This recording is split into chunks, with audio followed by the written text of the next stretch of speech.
Australia के allrounder Cameron green IPL इतिहास के सबसे महंगे विदेशी खिलाड़ी बन गए हैं। उन्हें मंगलवार को अबू धाबी में चल रहे मिनी ऑक्शन में कोलकाता नाइट राइडर्स ने 25.20 करोड़ रुपए में खरीदा। ग्रीन ने अपने ही देश के मिटेल स्टार का रिकॉर्ड तोड़ा। उन्हें 2024 में केकेआर ने ही 24.75 करोड़ रुपए में खरीदा था। ऋषभ पंत 27 करोड़ इतिहास के सबसे महंगे खिलाड़ी है। 20 साल के प्रशांत वीर और 19 साल के कार्तिक शर्मा एक समान 14.20 करोड़ में बिके हैं। दोनों को सीएसके ने 30 लाख की बेस प्राइस से 47 गुना ज्यादा कीमत देकर खरीदा। प्रशांत उत्तर प्रदेश के है जबकि कार्तिक राजस्थान के है। इनके अलावा जम्मू एंड कश्मीर के आकिब नबी टार को 8.40 करोड़ रुपए में दिल्ली कैपिटल्स ने खरीदा। तेज गेंदबाजों के सेट में कोलकाता ने श्रीलंकाई तेज गेंदबाज मथीशा पथिराना 18 करोड़ को अपने साथ जोड़ा। न्यूजीलैंड के जैकब डफी को आरसीबी और एनरिक नोर्टा को एलएसजी ने 2 से 2 करोड़ में खरीदा। स्पिनर्स रवि बिश्नोई को आरआर ने 7.20 करोड़ में खरीदा। वेंकटेश अय्यर को आरसीबी ने महज 7 करोड़ रुपए में खरीद लिया। उन्हें 2024 के मेगा ऑक्शन में केकेआर ने 23.75 करोड़ में खरीदा था। कोलकाता ने भले ही कैमरन ग्रीन को 25.2 करोड़ में खरीदा है, ग्रीन को 18 करोड़ रुपए ही मिलेंगे। 7.2 करोड़ रुपए बीसीसीआई के वेलफेयर फंड में जमा करा दिए जाएंगे। बीसीसीआई ने पिछले साल ही विदेशी खिलाड़ियों के लिए मिनी ऑक्शन में 18 करोड़ रुपए की अपर लिमिट तय कर दी थी ताकि विदेशी खिलाड़ी ज्यादा डिमांड का अनुचित फायदा न उठा पाए।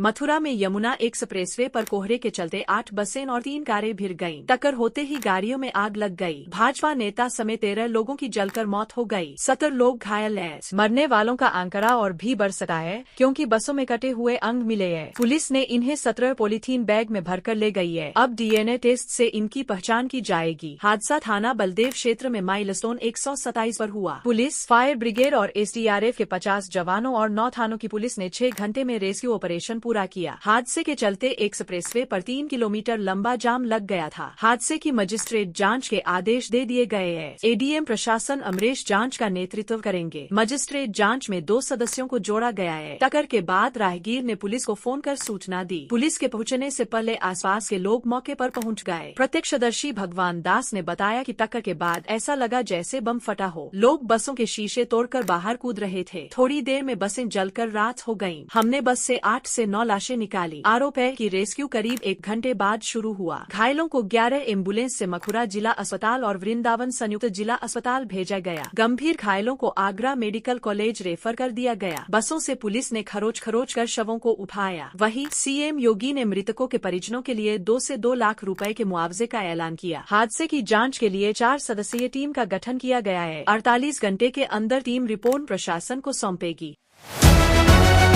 लोकसभा में मंगलवार को केंद्रीय कृषि मंत्री शिवराज सिंह चौहान ने विकसित भारत गारंटी फॉर रोजगार एंड आजीविका मिशन ग्रामीण जी रामजी बिल 2025 फी पेश किया। इसके बाद सदन में हंगामा शुरू हो गया। कांग्रेस सांसद प्रियंका गांधी ने कहा कि हम इस बिल का विरोध करते हैं। हर योजना का नाम बदलने की सनक समझ नहीं आती है। बिना चर्चा के बिना सलाह लिए विधेयक को पास न करें, इसे वापस ले, नया विधेयक पेश करें। उन्होंने कहा कांग्रेस सांसद शशि थरूर ने भी वीबीजी रामजी बिल का विरोध किया। उन्होंने कहा महात्मा गांधी का नाम बदलना सही नहीं है। महात्मा गांधी का नाम राज्य का विजन पॉलिटिकल नहीं सामाजिक विकास का था। उनका नाम ही हटाना गलत है। राम का नाम बदनाम ना करो। जी राम जी बिल पास हो जाता है तो महात्मा गांधी राष्ट्रीय ग्रामीण रोजगार गारंटी कानून मैग्नरेगा को रिप्लेस करेगा। नए बिल में कहा गया है कि इसका उद्देश्य विकसित भारत 2047 के राष्ट्रीय विजन के अनुरूप ग्रामीण विकास का नया ढांचा तैयार करना है। काम के दिनों की संख्या 100 से बढ़ाकर 125 दिन कर दी जाएगी। मनरेगा का नाम बदलने के बिल के खिलाफ कांग्रेस सांसद शशि थरूर ने कहा कि बिल का नाम सही नहीं है क्योंकि 2 भाषाओं का इस्तेमाल किया गया है जबकि संविधान के अनुसार 1 भाषा का होना चाहिए। उन्होंने कहा कि महात्मा गांधी का नाम हटाना खुद में सही नहीं है, लेकिन बिल में राम को शामिल करने के लिए कई भाषाओं का इस्तेमाल किया गया। थरूर ने कहा कि यह गंभीर मामला नहीं है क्योंकि महात्मा गांधी रामराज्य और ग्राम स्वराज के बारे में हमेशा बात करते थे और उनके अनुसार रामराज्य तभी आएगा जब ग्राम स्वराज होगा। उन्होंने कहा कि भगवान राम का नाम कई अन्य संदर्भों में इस्तेमाल किया जा सकता है, लेकिन महात्मा गांधी का नाम हटाना गलत है। थरूर ने यह भी कहा कि कई राज्यों के पास नए नियमों के अनुसार मजदूरी का 40% देने के लिए पैसा नहीं है। उदाहरण के तौर पर केरल की सरकार पहले ही आर्थिक तंगी में है, जिसका मतलब है कि बेरोजगारी बढ़ सकती है। उन्होंने कहा कि सरकार ने इस बात पर सही तरीके से विचार नहीं किया और इस बिल पर संसद में गंभीर चर्चा होनी चाहिए।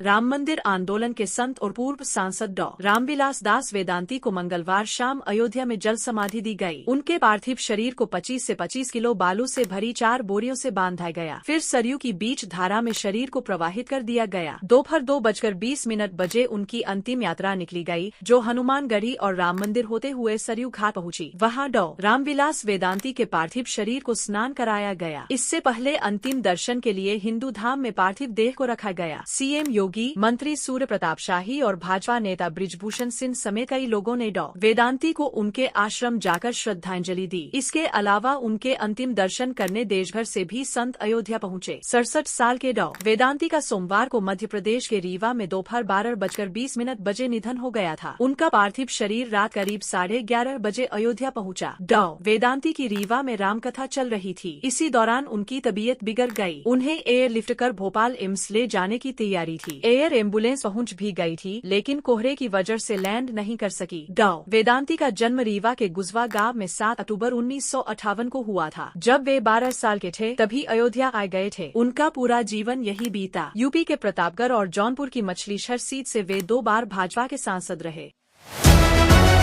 चुनाव आयोग ने मंगलवार को पश्चिम बंगाल और राजस्थान की विशेष गहन पुनरीक्षण की ड्राफ्ट वोटर लिस्ट जारी कर दी है। बंगाल में 58,20,898 वोटरों के नाम हटाने के लिए चिन्हित किए गए हैं। राजस्थान में 41.85 लाख और पुडुचेरी में 85,000 वोटर्स के नाम काटे गए हैं। इसके साथ ही घर घर जाकर जानकारी जुटाने का काम पूरा हो गया है। अब आगे दावा, आपत्ति और सुनवाई की प्रक्रिया शुरू होगी। सर का दूसरा चरण फरवरी 2026 तक चलेगा और अंतिम वोटर लिस्ट 14 फरवरी 2026 को जारी होगी। इसके साथ ही गोवा और लक्षद्वीप में भी आज मतदाता सूची का ड्राफ्ट प्रकाशित किया जाएगा। राजस्थान में विशेष गहन पुनरीक्षण की ड्राफ्ट लिस्ट में 41.85 लाख वोटर्स के नाम काटे गए हैं। ड्राफ्ट लिस्ट के साथ एब्सेंट, शिफ्टेड, डेड और ऑलरेडी एनरोल्ड लिस्ट दी गई है। ड्राफ्ट वोटर लिस्ट निर्वाचन विभाग की वेबसाइट पर उपलब्ध करवा दी गई है। राजस्थान के मुख्य निर्वाचन अधिकारी नवीन महाजन ने कहा, जिन वोटर्स के नाम हटाए हैं उन्हें अब कोई नोटिस नहीं दिया जाएगा। अगर उन्हें आपत्ति है तो वे दस्तावेज देकर दावा पेश कर सकते हैं। इसमें permanent shift voters, dead voters, absent और डुप्लीकेट वोटर के नाम हटाए गए हैं।